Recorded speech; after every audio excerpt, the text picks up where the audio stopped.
오늘은 6월 27일 복된 주일입니다.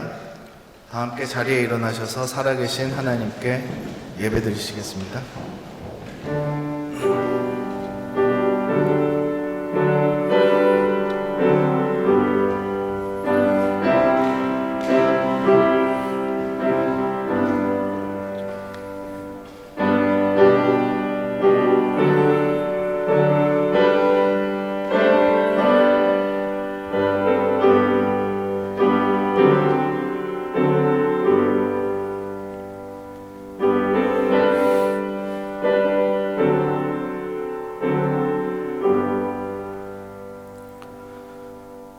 온 땅이여 여호와께 즐거이 부를지어다.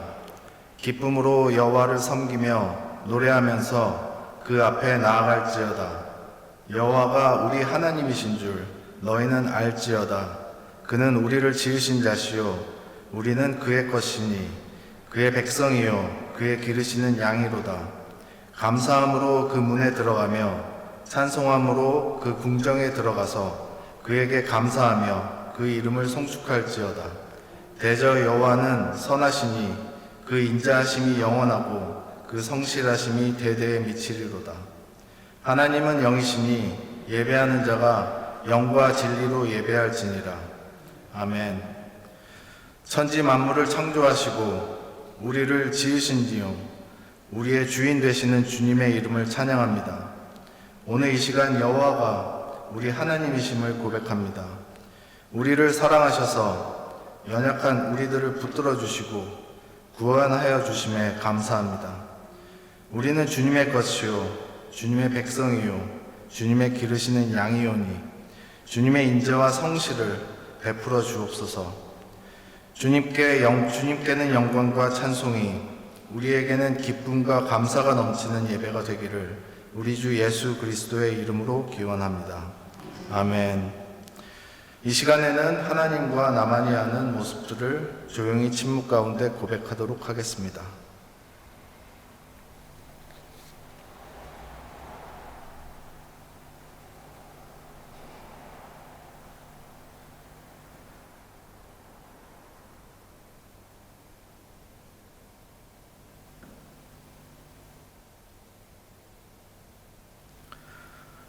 그러므로 이제 그리스도 예수 안에 있는 자에게는 결코 정죄함이 없나니 이는 그리스도 예수 안에 있는 생명의 성령의 법이 죄와 사망의 법에서 너를 해방하였음이니라. 아멘. 이 시간에는 사도신경으로 우리의 신앙을 고백하겠습니다. 나는 전능하신 아버지 하나님 천지의 창조주를 믿습니다. 나는 그의 유일하신 아들 우리 주 예수 그리스도를 믿습니다. 그는 성령으로 잉태되어 동정녀 마리아에게서 나시고 본디오 빌라도에게 고난을 받아 십자가에 못 박혀 죽으시고 장사된 지 사흘 만에 죽은 자 가운데서 다시 살아나셨으며 하늘에 오르시어 전능하신 아버지 하나님 우편에 앉아 계시다가 거기로부터 살아있는 자와 죽은 자를 심판하러 오십니다. 나는 성령을 믿으며 거룩한 공교회와 성도의 교제와 죄를 용서받는 것과 몸의 부활과 영생을 믿습니다. 아멘. 자리에 다 같이 앉아주시기 바랍니다. 다 함께 찬송가 449장 부르신 뒤에 오늘 예배를 위하여 최복규 집사님께서 기도해 주시겠습니다.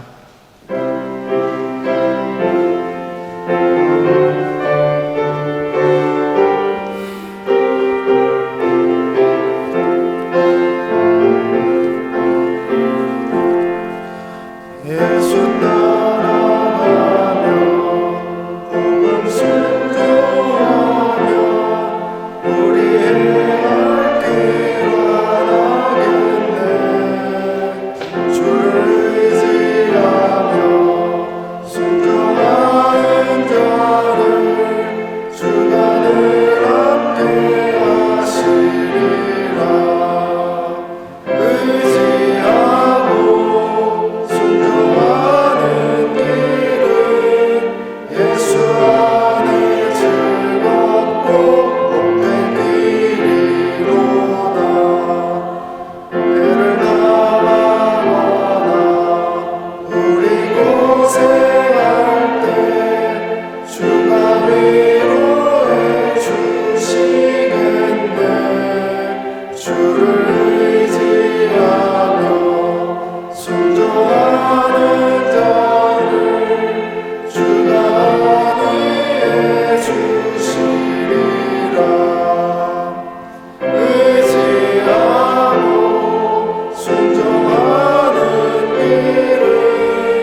신실하신 하나님, 오늘도 복된 주일을 맞아 각양각색의 모습으로 살아가던 저희들을 은혜의 자리로 인도하여 주심을 감사드립니다. 이 자리에 온 것만으로도 하나님의 크신 은혜임을 고백합니다. 이 시간 하나님만 예배하게 하여 주시옵소서. 닫혀있는 우리 마음을 따사로운 주님의 말씀으로 열어주시고 온전히 주님만 바라보며 하나님 말씀을 따라 살아가는 기쁨의 자녀들로 인도하여 주시기를 바랍니다. 지난 한 주간 세상 속에 살아가며 하나님 뜻이 아닌 내 뜻과 내 생각대로 살면서 지어진 죄들을 주님 앞에 모두 내려놓고 온전한 회개가 이루어지는 시간이 되게 하여 주시옵소서. 나의 나된 것은 내가 잘나서 내가 된 것이 아닌 오직 하나님의 은혜로 된 것임을 고백합니다. 오직 주님만 홀로 영광 받으실 이 시간 주님 앞에 정결하게 나가길 원하오니 주님의 의로운 손으로 어루만져 주시기를 원합니다. 하나님의 뜻 가운데 세워진 킹스크로스 한인교회가 교회다운 교회가 되게 하여 주시며 말씀이 살아있고 늘 성령님의 감화 감동이 역사하는 교회가 되어 이곳에서 예배드리는 저희들이 주님을 체험할 수 있는 교회로 성장할 수 있도록 하여 주시고 이 교회가 하나님의 기쁨이 되며 이 시대에 아무도 알지 못하는 하나님의 크신 계획을 잘 감당할 수 있는 교회가 되게 하여 주시옵소서. 담임 목사님을 청빙 중에 있습니다. 이 단에서 귀한 하나님의 말씀을 들고 전하여 주실 목사님을 우리의 판단과 생각으로 선출하지 않게 하시고 오직 성령님께서 모든 상황을 주관하여 주셔서 이 교회에 합당한 목회자가 선출되어 교회와 성도가 화합할 수 있도록 도와주시길 간구합니다. 오늘도 하나님의 귀한 말씀을 들고 단위에 서신 유병원 목사님에게 성령님께서 함께하여 주시어 눈물과 애끓는 심령으로 주님께서 맡겨주신 양떼를 거느려 가실 때에 주께서 친히 지팡이가 되어주시고 이 시간 주어지는 말씀에 우리 성도들이 주님의 은혜를 체험할 수 있도록 인도하여 주시옵소서. 저희가 발붙이고 살아가는 영국과 우리 조국 대한민국이 이 시대에 주님께서 꼭 필요한 나라가 되게 하여 주시고 나라의 기초가 주님의 말씀으로 바로 세워지는 축복의 길이 열리어 모든 국민이 주님께 나와 회개하며 기도하며 주님께로 다시 돌아갈 수 있도록 은혜 내려 주시옵소서. 오늘 이 시간 예배의 자리로 저희를 불러주신 주님, 현장에서 같이 드리지 못하는 지체들 또한 같은 은혜를 부어주시고 마음과 모함을 모아 주님께 영과 진리로 예배를 드리오니 예배드림 속에 하늘문을 여시어 이 예배를 주님께서 흠양하여 주시고 성령님께서 이 가운데 임재하여 주셔서 넘치는 은혜와 축복으로 우리의 심령을 충만케 하여 주시옵소서. 주님의 은혜와 평강으로 차고 넘치는 기쁨 속에 믿음이 한층 더 성숙해가는 삶을 살아가게 하여 주시길 원하며 이 예배의 시종을 주님께 부탁드리고 아무 공로 없는 죄인이 오직 우리 주 예수 그리스도의 이름으로 기도드립니다. 아멘.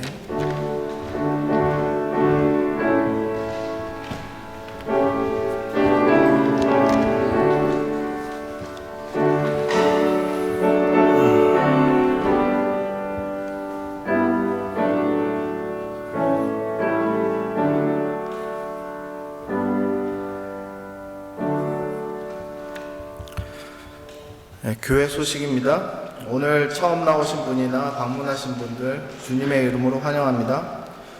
오늘 저녁 8시에 정기 재직회의가 진행됩니다.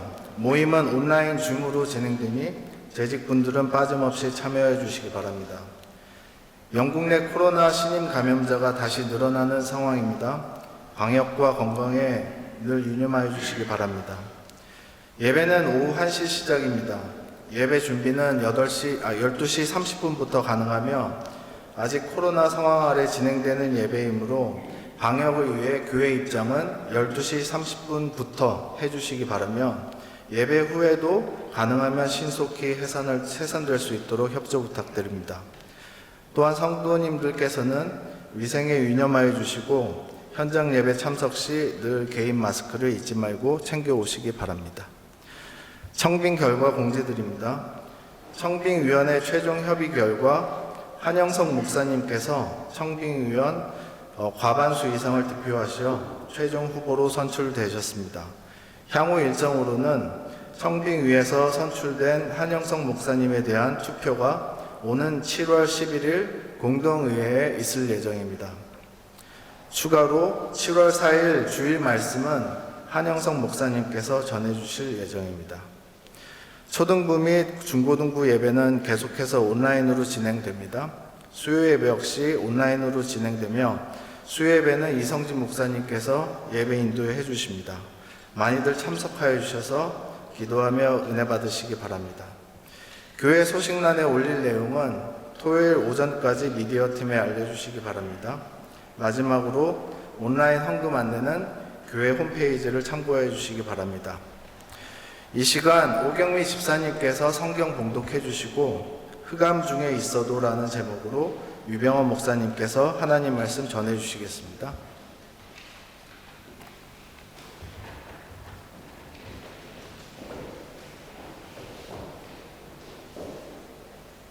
너희 중에 여호와를 경외하며 그의 종의 목소리를 청종하는 자가 누구냐? 흑암 중에 행하여 빛이 없는 자라도 여호와의 이름을 의뢰하며 자기 하나님께 의지할지어다. 보라, 불을 피우고 횃불을 둘러띈 자여, 너희가 다 너희의 불꽃 가운데로 걸어가며 너희가 피운 횃불 가운데로 걸어갈지어다. 너희가 내 손에서 얻을 것이 이것이라. 너희가 고통이 있는 곳에 누우리라. 아멘.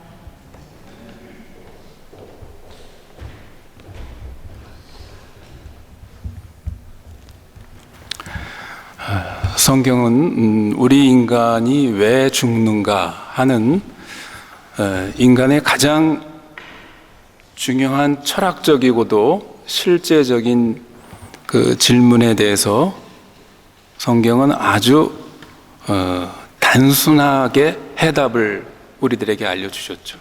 그게 뭐였습니까? 죄의 삭은 사망이니라. 로마서 6장 13절의 말씀이죠. 23절 말씀이죠. 결국 인간의 죽음은 그저 우연히 혹은 그저 운명적으로 그렇게 결정된 것이 아니라 죄의 결과로 인간은 죽는다는 것이죠. 그러므로 성경이 의인은 없나니 하나도 없다라는 주장은 그 주장이 무슨 관념적이고 이론적인 주장이 아니라 매우 논리적이고 현실적인 주장이라는 것을 알게 됩니다. 왜 그렇습니까? 이 세상에 어떠한 의인이라 할지라도 어떻습니까? 그 의인들이 지금까지 살아있습니까? 그렇지 않죠. 결국 죽음을 피할 수 없는 그 현실, 그 결과를 보면 성경에 그 의인은 없나니 하나도 없다라는 주장은 매우 현실적이고 논리적인 합리적인 주장이라는 것을 우리가 알게 됩니다. 또한 성경은 인간이 죽음으로 모든 것이 끝나고 사라져 버리는 것이 아니라 죽음 후에 또 다른 영원한 어떤 그 삶이 있다라는 것을 우리들에게 알려주셨죠. 히브리서 9장 27절에 보면 한 번 죽는 것은 정하신 것이요 그 후에는 심판이 있으리라. 죽음 후에 영원히 복된 삶이든지 아니면 영원히 불행하고 저주스러운 삶이든지 이 두 종류의 삶이 죽음 후에 있다는 것을 성경은 또한 우리에게 알려주셨습니다. 그런 의미에서 본다면 인간이 한 번 죽는 것은 누구나에게 평등하죠. 그러나 죽음 후에 그 영원한 그 삶은 평등하지 않습니다. 왜냐하면 하나님께서 예수 그리스도를 통해서 구원의 길을 우리 인간에게 마련해 주셨기 때문입니다. 우리가 잘 아는 요한복음 3장 16절에 하나님이 세상을 이처럼 사랑하사 독생자를 주셨으니 이는 누구든지 저를 믿는 자마다 멸망치 않고 영생을 얻게 하려 하심이라 그랬습니다. 그러므로 우리가 예수를 믿는 사람의 그 이 땅에서의 삶은 죽음의로의 여행이 아니라 이 영생, 영원한 삶, 영원한 세계로의 여행, 다시 말해서 천국을 향한 여행임을 알 수가 있습니다. 이런 이 땅에서 신자의 삶, 신자의 그 여정을 가장 실감 있게 묘사한 글은 아마 여러분이 잘 아실 것입니다. 영국의 그 베드포드 출신의 존 버년이죠. 존 버년이 쓴 필그림스 프로그레스, 순례자의 여정, 우리나라 말로는 철로역정이라는 말로 번역이 됐죠. 이 철로역정은 성경 다음으로 가장 많이 번역된 그런 책으로 알려져 있습니다. 아마 여러분들도 이 책을 대부분 아마 읽으셨을 것입니다. 이 존 버년은 이 책에서 그리스도인의 이 땅에서의 삶의 여정을 어떻게 묘사합니까? 장차 망할 이 세상으로부터 영원한 하나님의 나라, 천성을 향해서 순례 여행을 가는 그것으로 묘사를 하고 있죠. 그렇습니다. 우리 예수를 믿는 사람은 사실은 이 세상에 믿지 않는 사람들과 별로 다른 것이 없죠. 뭐 생김새나 먹는 것이나 입는 것이나 사는 집, 하는 일들, 그렇게 크게 믿지 않는 사람들과 다른 것이 없습니다. 그러나 근본적으로 다른 것이 있죠. 그게 뭡니까? 그리스도인의 정체성, 신분, 이것은 믿지 않는 사람들과 근본적으로 다른 것입니다. 그리스도인은 누구입니까? 하나님의 자녀이죠. 하나님 나라의 시민입니다.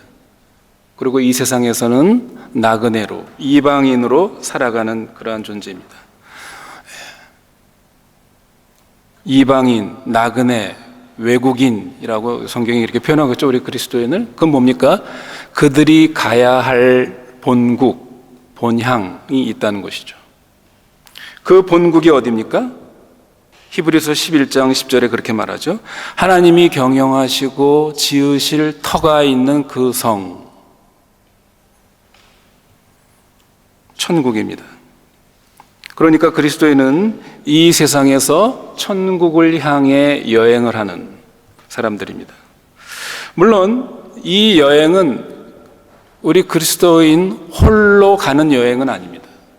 여기에는 함께 가는 우리 그리스도인들, 동료 그리스도인들이 있죠. 그러나 무엇보다도 중요한 것은 하나님이 우리와 함께 동행하시고 우리를 인도해 주시는 그러한 여행이라는 것입니다. 그러나 성도 여러분, 우리는 여기서 하나님이 우리와 동행하시고 인도하시는 여행이라는 의미를 오해하지 말아야 합니다. 다시 말하면 우리가 가는 이 여행길에 아무런 어려움이나 고통을 당하지 않도록 하나님이 우리의 이 여행길을 아주 순탄하고 평탄하게 인도해 주신다거나 혹은 우리 자신과 우리 주변에서 일어나는 모든 일을 우리가 다 알고 이해할 수 있는 그런 방식으로 하나님이 인도하신다는 의미가 아니라는 것을 저희들이 이해해야 합니다. 이 철로역정의 주인공인 순례자, 크리스찬이죠. 이 크리스찬이 이 세상을 이제 나라를 향해서 여행을 할 때 어떻습니까? 이 크리스찬은 자기가 가야 할 그 여행의 목적지를 분명히 알고 있었습니다.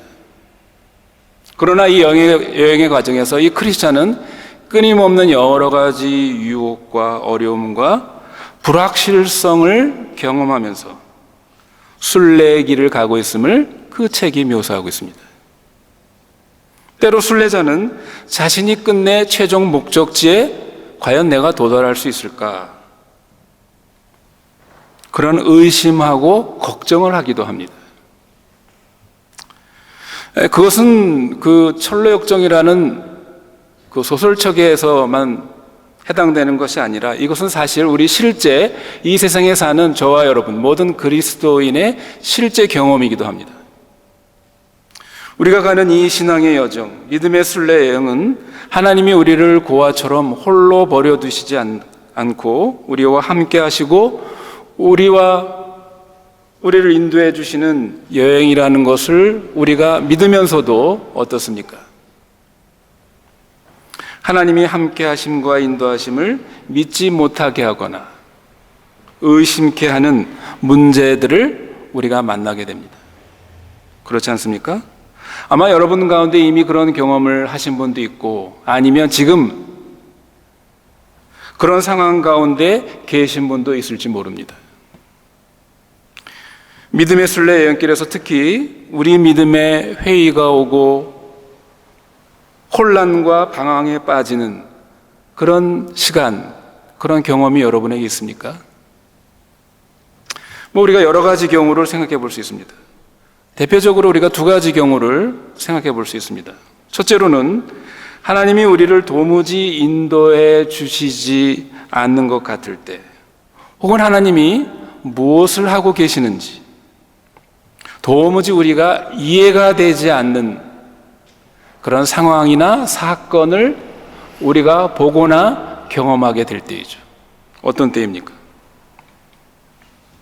우리가 살아가면서 우리 개인 자신과 가정이나 혹은 우리 주변에서 일어나는 일들 가운데서 만일 내가 하나님이라면 나는 그렇게 하지 않았을 텐데 하는 그런 일들이 우리들에게 또 주변에서 일어납니다. 착한 사람에게 나쁜 일이 일어납니다. 악인이 오히려 잘 되고 번성합니다.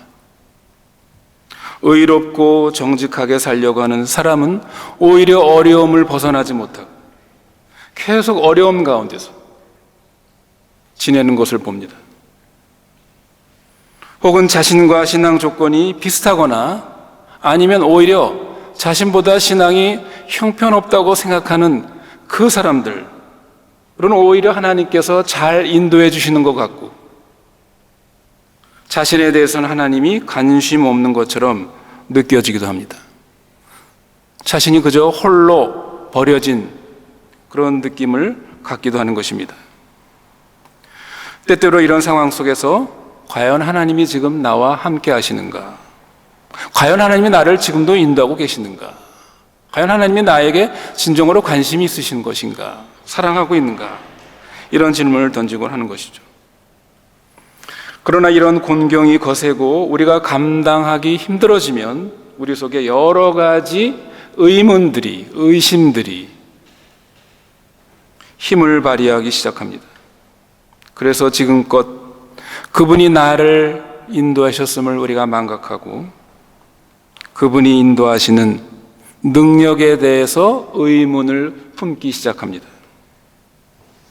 방향 감각을 잃고 표류하는 심정이 되고 우리 믿음의 사기가 떨어지기 시작합니다. 나는 혹시 내가 가는 길을 놓치고 있는 것은 아닌가? 내가 뭔가 잘못된 것은 아닌가? 이러한 집요한 질문들은 끝이 없습니다. 또 답도 우리가 찾을 수가 없습니다. 믿음은 고열로 헛소리를 하는 사람처럼 이리저리 뒤척입니다.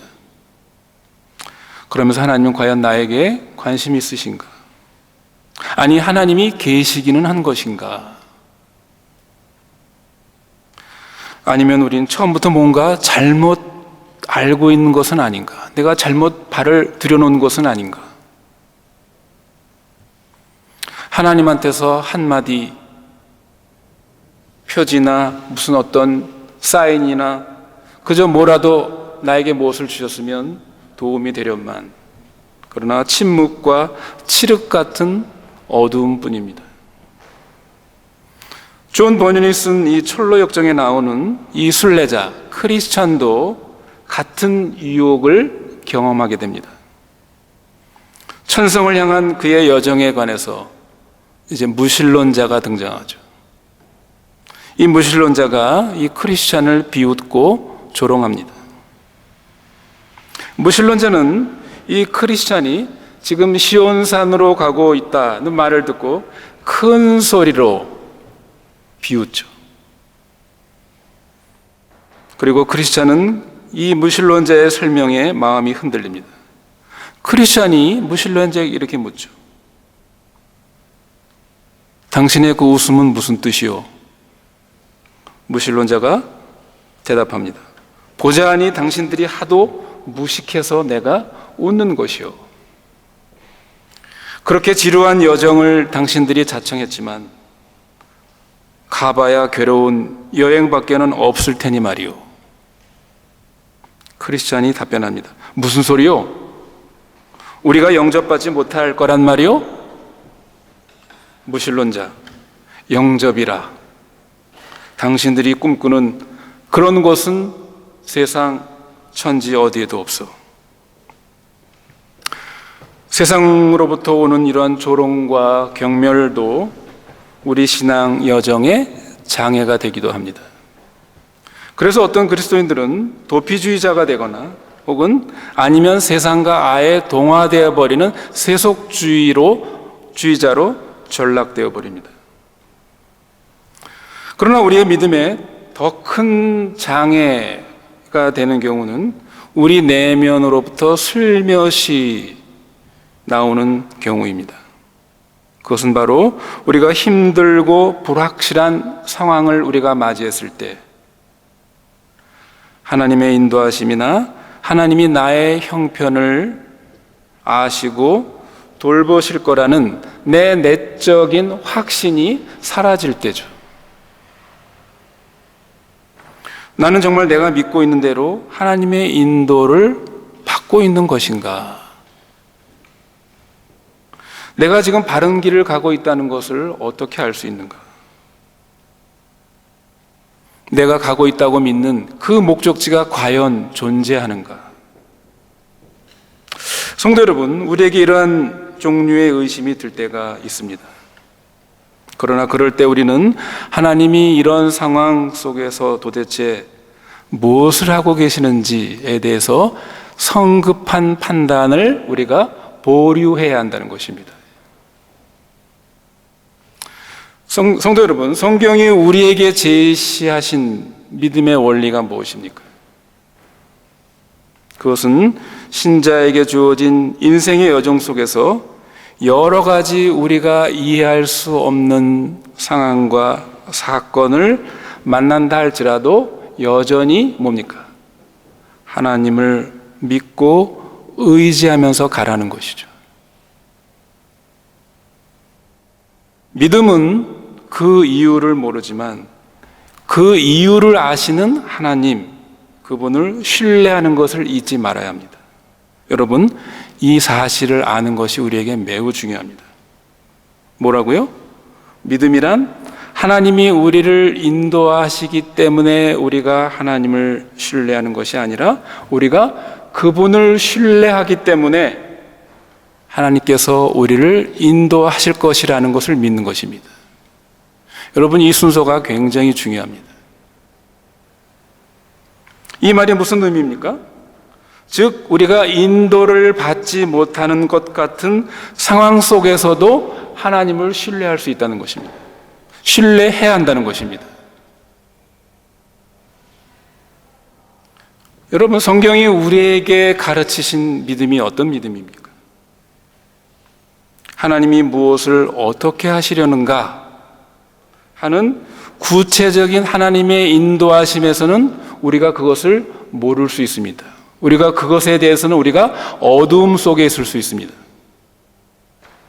그러나 하나님이 어떤 분이신가, 하나님에 대해서는 우리가 결코 어두움 속에 있지 않습니다. 하나님이 무엇을 하시는가는 신비에 속하지만 하나님이 어떤 분이신가, 그것은 여러분 신비가 아닙니다. 왜 그렇습니까? 이미 하나님께서 성경의 계시를 통해서 하나님이 어떤 분이신가에 대한 우리가 알아야 될 명확한 하나님에 대한 지식을 우리들에게 알려주셨기 때문입니다.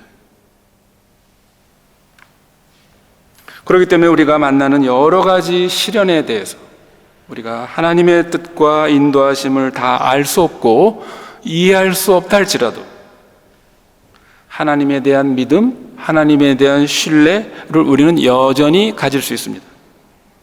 왜 그렇습니까? 하나님이 어떤 분이신지를 우리가 알기 때문입니다. 예수님은 그러한 믿음을 중요하게 보시고 이렇게 말씀하셨죠. 요한복음 8장 12절에 나는 세상의 빛이니 나를 따르는 자는 어둠에 있지 아니하리라. 어둠에 다니지 않는다. 어둠 속을 헤매지 않는다. 그런 뜻입니다. 여러분, 이게 무슨 뜻입니까?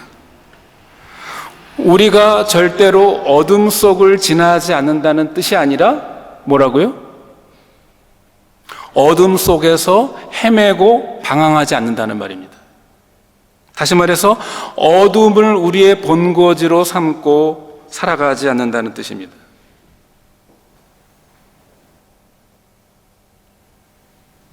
오스왈드 챔버스라는 아주 유명한 그 목사가 있죠, 영국에. 오스왈드 챔버스는 이런 말을 합니다.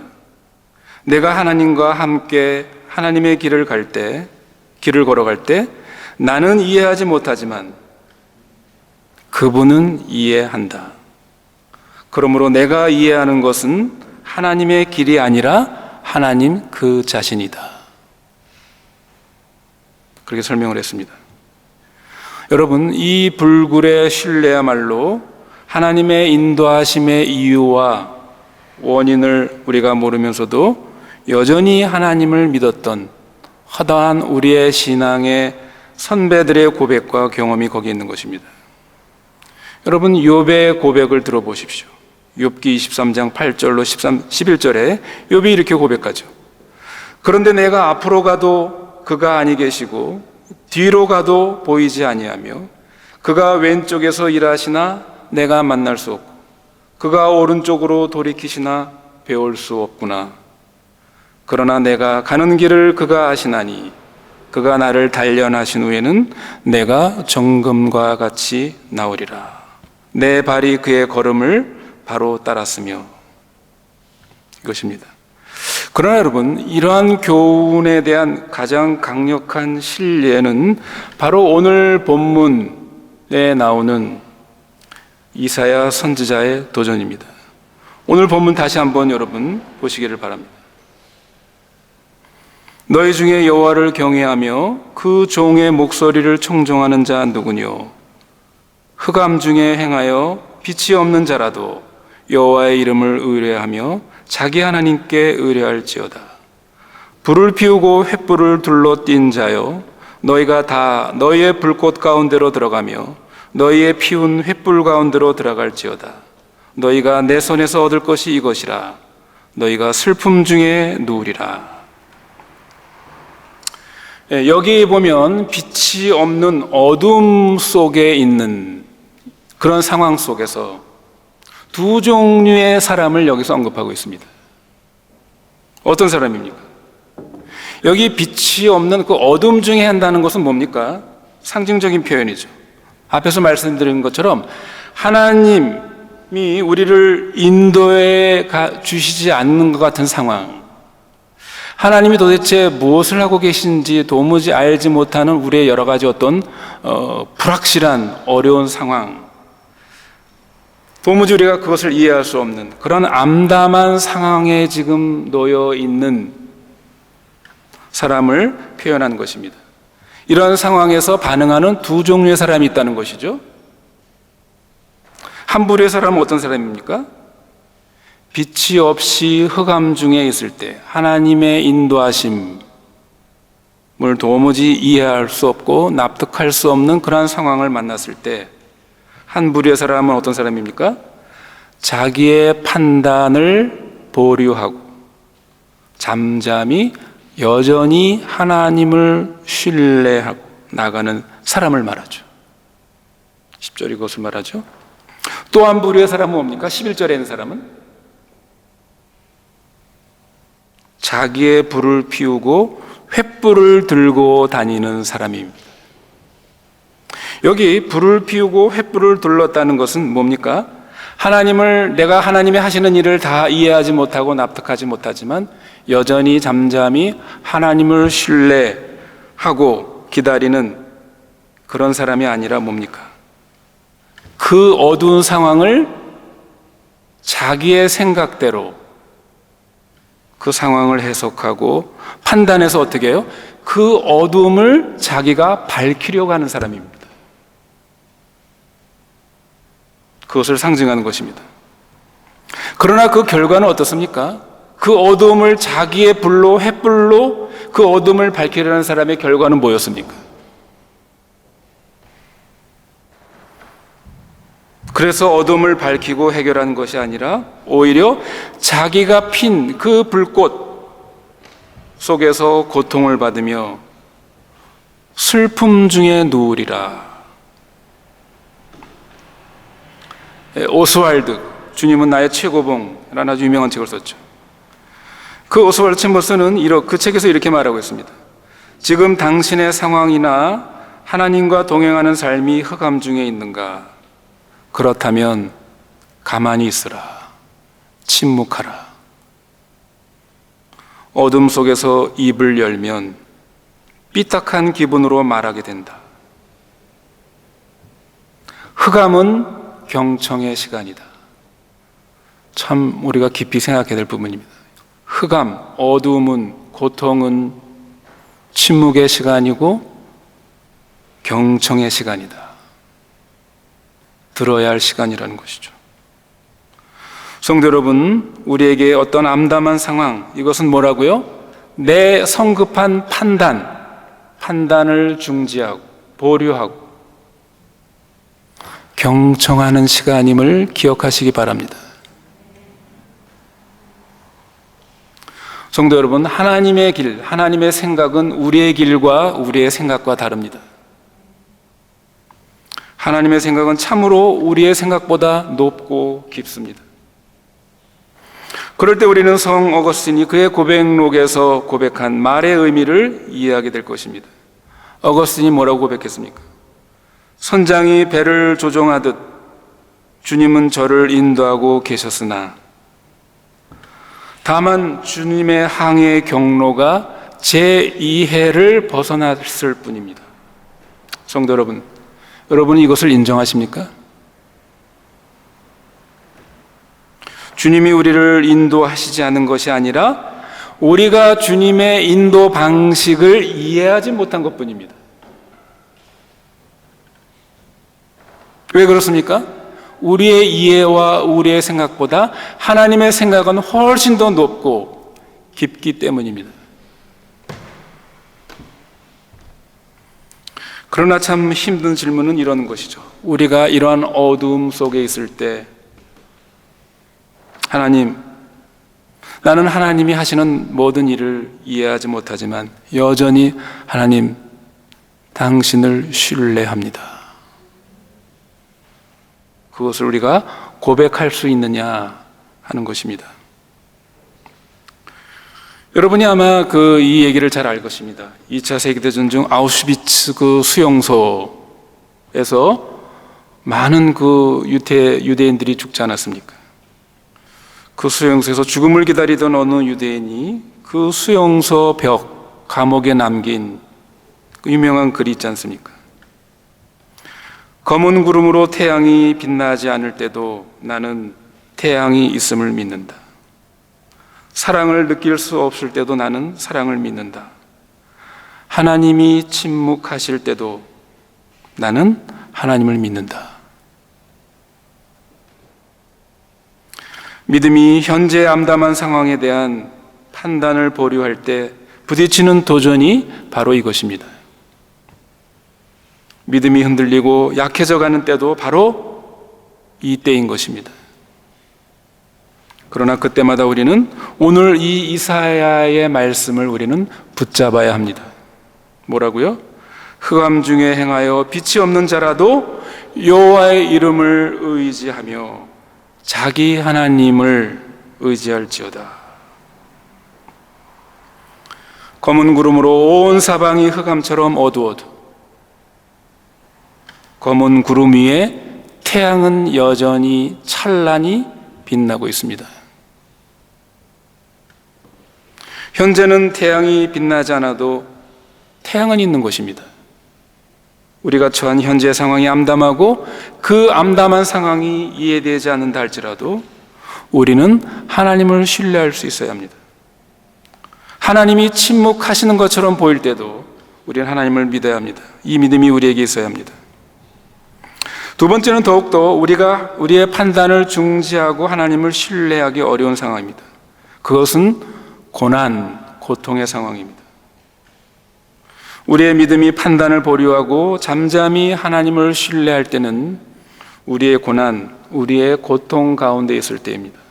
사실 이 두 번째 상황은 첫 번째 상황, 하나님이 인도해 주시지 않는 것처럼 보일 때 상황보다 사실은 훨씬 하나님을 신뢰하기가 어렵습니다.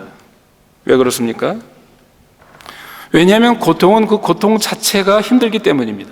그렇지 않습니까? 그리고 우리가 그런 고통 가운데 있을 때 우리의 믿음을 흔드는 여러 가지 그 고통스러운 예리한 질문, 의구심들이 집요하게 우리들에게 파고들기 때문입니다. 믿음은 고통을 견디면서도 여전히 하나님을 신뢰할 수 있을까? 판단을 보류한 채 그 고통 속에서도 하나님은 여전히 나에 대해서 선하신 분이시고, 과연 하나님이 나를 위해서 선을 행하실까? 이런 의구심들이 내면으로부터 우리의 믿음을 핥히기 시작합니다. 이럴 때 우리가 판단을 보류하고 잠잠히 하나님을 신뢰하는 것, 이것이 참 쉽지 않은 일입니다. 우리는 성경에서 그러한 좋은 예를 보게 되죠. 바로 욥이라는 인물입니다. 욥은 세상에서 고통당하는 자의 전형입니다. 고통당하는 모든 사람은 자기에게 최소한 욥이라는 친구가 있음을 알아야 합니다. 욥의 고뇌는 그가 바로 이 딜레마에 시달렸기 때문입니다. 그는 자기 판단을 보류하고 하나님을 신뢰할 것인가, 아니면 자기가 당한 이 고통에 대해서 자기 생각과 판단을 내리고 하나님을 원망하고 자기 처처럼 하나님을 욕하고 떠날 것인가. 속았다. 하나님이 나에게 사기를 쳤구나. 물론 욥은 처음에 아주 명예롭게 당당하게 그 시험에 통과하죠. 재앙이 그를 덮쳐서 모든 자녀들이 죽고 모든 재산이 사라지고 자신도 큰 병을 앓게 되었습니다. 그런데도 불구하고 욥은 어땠습니까? 하나님에 대한 믿음, 하나님에 대한 신뢰는 꺾이지 않았죠. 욥기 1장 22절에 보면 이 모든 일에 욥이 범죄하지 아니하고 하나님을 향하여 어리석게 원망하지 아니하니라. 욥은 자신에게 왜 이런 고난이 닥쳤는지, 이런 고난을 받아야 하는지 그 이유를 몰랐으나 그 이유를 아시는 하나님을 자신이 신뢰해야 된다는 것을 욥은 알고 있었습니다. 그는 하나님이 행하시는 일에 대한 자신의 판단을 보류하고 하나님이 어련히 알아서 그 모든 일을 행하실까 하며 하나님을 신뢰했습니다. 그러나 물론 우리가 욥기를 보면 이것은 1차적인 시험에 불과합니다. 여러분이 욥기를 보시면 아시겠지만 이제 사건이 전개되면서 욥의 믿음에 대한 압박이 점점 심해져 옵니다. 그리고 그것이 더해갈수록 욥의 딜레마도 깊어지기 시작하죠. 그가 자신의 고통 문제에 대해 판단을 보류하고 침묵으로 일관하면 할수록 사람들은 그 침묵을 어떻게 해석하고 어떻게 비난합니까? 욥 자신에게 죄가 있어서, 내가 죄가 있어서 그런 거야. 그러한 친구들의 말이 옳다는 그것이 무언의 수긍으로 받아들여지는 상황을 욥이 만나게 됩니다. 그러면서 욥은 이제 인내의 한계점에 도달하게 되죠. 그러면서 마침내 욥은 자기 연민과 회의에 빠지기 시작합니다. 마침내 욥은 자신의 고통의 상황에 대해서 자신의 그 억울함과 부당함을 호소하죠. 그래서 하나님의 선하심과 의로우심에 대한 회의 섞인 판단을 내리면서 자기 친구들과 하나님께 항변을 합니다. 욥기 31장 35절을 보면 계속해서 나오는 말이 뭡니까? 내가 언제 그렇게 나쁜 짓을 했습니까? 내가 언제 나쁜 짓을 해서 내가 이러한 고난을 받아야 합니까? 여기 내가 말한 것에 대한 내 사인이 있으니 이제 전능자 당신께서 내게 대답하여 주시기를 원합니다. 이렇게 하나님을 비난하는 식으로 자기의 의로움을 변호한 항변에 대해서 하나님이 책망하시죠.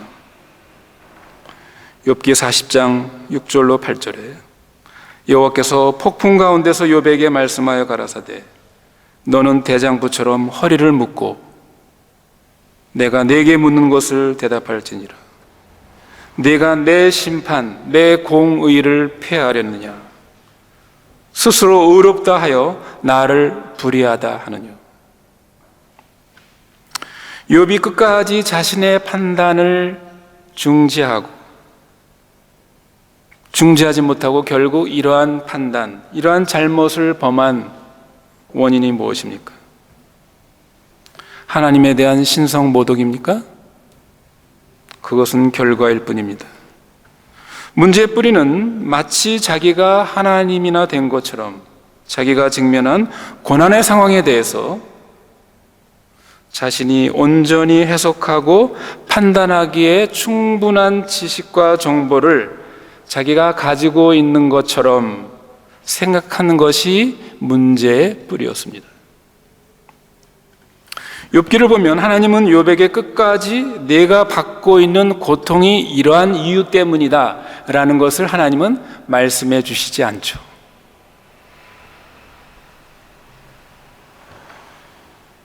대신에 하나님은 뭐라고 욥에게 답변합니까? 너는 나 여호와가 행하는 일을 다 이해하고 알만한 위치에 있는 존재가 아니다. 참 하나님 참 그렇지 않습니까? 예? 너는 나한테 하나님이 왜 그렇게 일을 하십니까? 하나님이 하시는 일이 뭡니까? 그런 거를 나한테 질문할 것조차 없는 그런 수준의 그런 위치에 있는 존재가 아니다. 너는 피조물이야. 네가 창조주의 그 깊은 지혜를 네가 알겠니?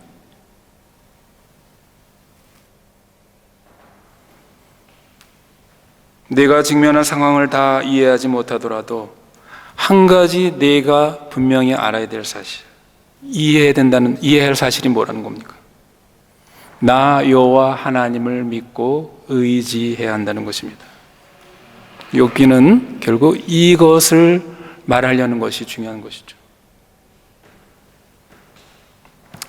말씀을 맺겠습니다. 우리 신자의 삶 속에 행하시는 하나님의 일은 우리가 다 이해할 수 없습니다. 그저 우리가 하나님이 행하시는 일은 우리가 알 수 있고 볼 수 있는 것은 마치 여러분, 이런 표현이 적당한 표현인지 모르지만 열쇠 구멍으로 들여다보는 것에 불과합니다. 그렇기 때문에 여러분, 열쇠 구멍으로 보는 것은 뭡니까? 굉장히 한정되어 있는 것이죠. 극히 제한되고 일부분입니다. 그러므로 우리는 하나님이 행하시는 모든 일들 함부로 판단하는 것, 그런 오류를 범해서는 안 된다는 것입니다.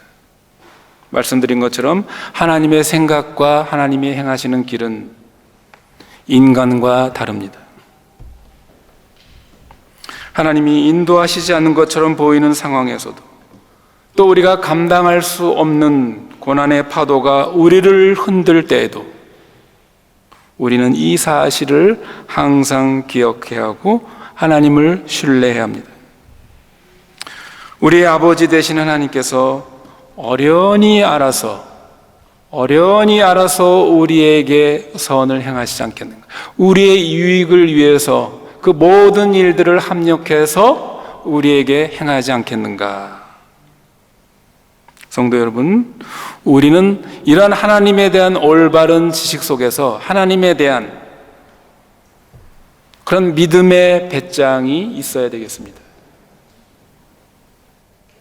이런 믿음의 배짱은 어두운 밤길을 갈 때 내가 무섭지 않은 것처럼 크게 노래를 부른 그런 종류의 자기 체면이 아닙니다. 하나님은 우리보다 훨씬 더 지혜롭고 훨씬 더 능력이 많으시고 자기 아들을 아끼지 아니하시고 우리를 위하여 내어주신 그 사랑의 하나님이라는 그러한 지식과 깨달음에서 오는 확신이며 신뢰의 결과입니다. 앞에서도 제가 인용했지만 존 버년의 철로 역정에 보면 이 믿음의 순례 여행을 하는 이 크리스찬이 직면하는 이러한 의심과 회의에 대해서 거기에 인터프리터라는 인물이 등장합니다. 해석자가 등장합니다. 그 해석자가 이러한 의심을 가진 이 크리스찬에게 이렇게 행하죠. 그 크리스찬의 손을 잡고 한 벽 앞에 불이 타오르는 장소로 인도하는 장면으로 묘사하고 있습니다.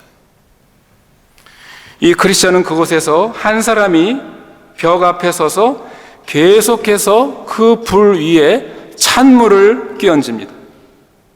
그래서 그 불을 끌려고 그러죠. 그런데 어찌된 일인지 그 불은 찬물을 계속 붓는데도 그 불은 꺼지지를 않습니다. 오히려 불꽃이 활활 타오릅니다. 그런 장면을 이 크리스찬이 봅니다. 크리스찬은 도대체 이게 어떤 영문인지, 도대체 어떻게 이런 일이 일어나는지에 대해서 그 해석자에게 질문을 하죠. 이 해석자는 크리스찬을 벽 뒤쪽으로 데리고 갑니다. 그 벽 앞에서 찬물을 붓는 그 사람의 수고에 대항하여 벽 뒤에 어떤 사람이 벽 뒤에서 뭡니까? 몰래 계속해서 불 위에 무엇을 끼얹습니다. 뭡니까? 기름을 끼얹고 있는 것입니다. 그러니까 벽 앞쪽만 볼 수 있는 크리스찬에게는 불 위에 부어지는 것은 찬물이었습니다. 불길은 그럼에도 불구하고 높기만 한 것이죠. 왜 그렇습니까? 보이지 않는 벽 뒤에 어떤 사람이 계속 기름을 그 불에다가 붓고 있기 때문입니다. 그리고 그 기름이 찬물보다 더 세기 때문입니다. 해석자는 불이 우리 마음속에 행하시는 하나님의 은혜의 역사를 나타낸다고 설명합니다. 바깥에 물을 들고 불을 계속 끄려고 하는 사람은 마귀를 나타낸다고 이렇게 설명을 합니다. 우리 눈에는 그거밖에 보이죠. 찬물밖에 안 보이는 것이죠. 보이지 않지만 벽 뒤에서 기름을 들고 있는 사람은 믿음을 지켜주시는 그리스도의 역사를 나타낸다. 해석자는 이렇게 말을 맺습니다. 당신도 보았듯이 그 사람이 벽 뒤에 서서 불을 지속시키고 있지 않소. 이는 유혹받은 사람은 영혼 안에 이러한 은혜의 역사가 지속되고 있음을 보기 어렵다는 것을 당신에게 가르치기 위함이요. 우리의 영혼 속에 우리 눈에 보이지 않지만 그리스도의 성령의 은혜의 역사가 우리 그리스도인 속에 지속적으로 역사되고 있다는 이 사실을 여러분 우리는 믿어야 하는 것입니다. 성도 여러분, 그렇습니다. 우리의 어두운 상황에서 우리 눈에 보여지는 것은 물통을 들고 그 불을 끄려는 것밖에 보일지 모릅니다. 그러나 그것은 뭐라고요?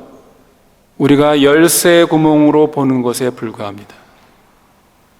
보이지 않는 벽 뒤에서 하나님은 그 불이 꺼지지 않도록 기름을 붓고 계시다는 사실을 우리는 알아야 합니다. 그것을 믿어야 합니다.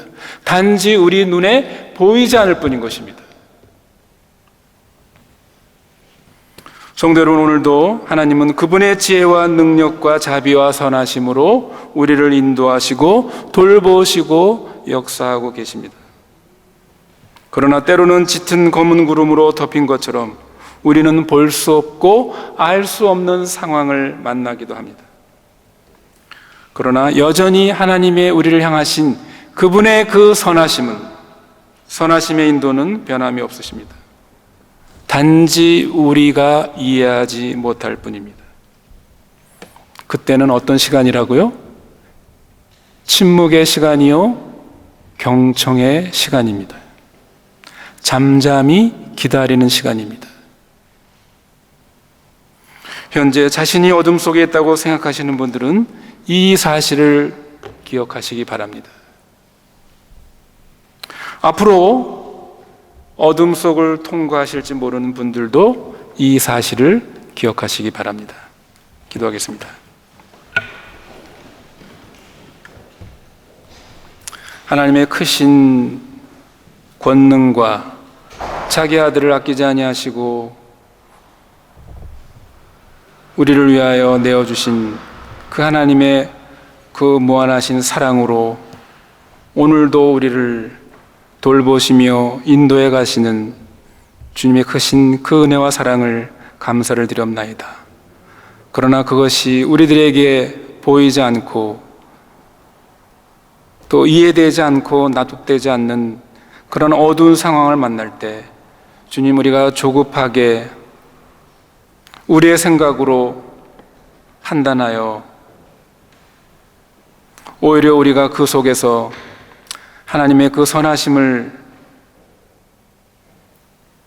놓치는 이러한 오류들을 범하지 않도록 주님, 오늘 말씀을 통해서 제가 다시 한번 우리가 만나는 상황은 이해할 수 없지만 그러나 우리가 아는 하나님은 우리가 이해할 수 있고 믿을 수 있고 신뢰할 수 있음에 우리가 하나님을 믿고 의지하며 우리의 어두운 상황들을 잘 이겨나가고 또 무엇보다도 그 속에서 잠잠히 하나님께서 그러한 상황을 통해서 주시는 하나님의 음성을 듣는 저희들 되게 하여 주시옵소서. 예수님 이름으로 기도드리옵나이다. 아멘.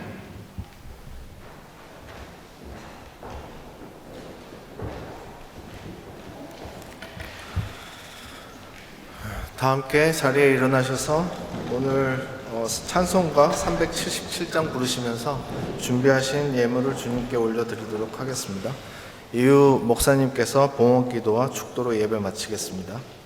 주는 거옵니다.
아들을 아끼지 아니하시고 우리를 위해 내어주신 하나님의 그 극진하신 사랑을 받은 저희들, 또 이 땅에 살아가면서 필요한 여러 가지 필요들을 저희들에게 공급해 주시는 주님의 그 자비하심과 관대하심을 이 시간도 감사를 드리옵나이다.